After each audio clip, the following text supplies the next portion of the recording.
네, 진보당 부대변인 이미선입니다. 브리핑 2건 드리겠습니다.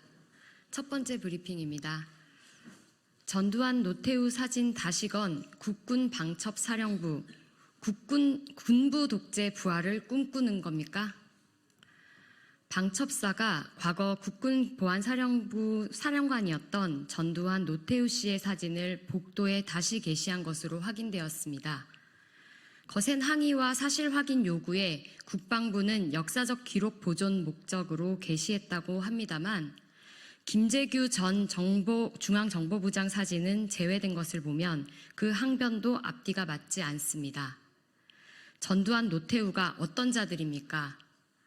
내란과 군사 반란죄로 대통령직까지 박탈당한 자들입니다.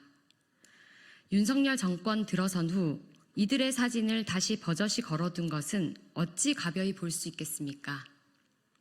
그러니 윤석열 정권과 군이 군부 독재 부활을 꿈꾸는 것은 아닌가 심각하게 생각할 수밖에 없습니다. 아직도 5.18 광주의 피해자들은 그날의 국가폭력의 고통에서 벗어나지 못하고 있습니다.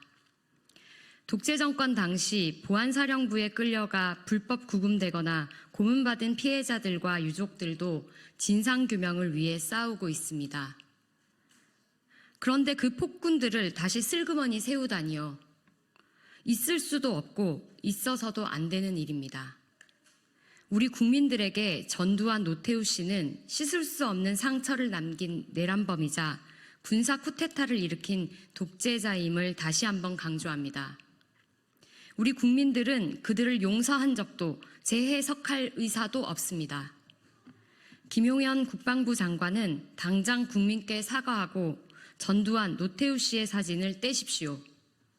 국방부는 국가와 국민을 보호하기 위해 존재하는 조직임을 명심해야 합니다.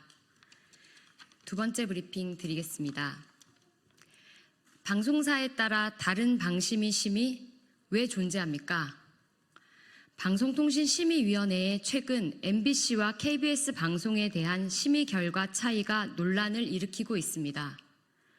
MBC의 2시 뉴스 외전에서 앵커 멘트와 화면이 엇갈린 사건에 대해 방심위는 전대미문의 방송사고라며 법정 제재인 주의를 의결했습니다. 반면 지난 광복절 KBS에서 기미가요가 나오는 오페라 공연을 송출한 사안에 대해서는 단순 실수로 간주해 행정 지도를 결정했습니다. 기가 막힙니다. 도대체 방심위의 심의 기준은 무엇입니까? 사안이 아니라 언론사 자체가 심의 기준입니까? 방심위의 법정 제재는 방송사 재허가 및 재승인 시 감점 사유로 적용되는 중징계이기에 더욱 심각합니다. 특히 공영방송으로서의 책임을 다하려는 MBC에 과도한 제재가 적용된 것이라면 이는 명백한 보복심의에 다름 아닙니다.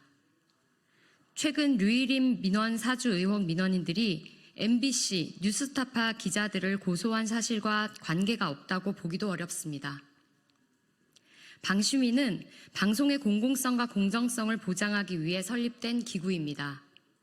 스스로 약속한 대로 정파적 이해관계를 벗어나 공정한 책임을 다해야 합니다. 이런 식이라면, 권력의 입맛에 맞춘 자의적 심의라면 방심위는 존재 이유가 없습니다. 이상 브리핑 마치겠습니다. 고맙습니다.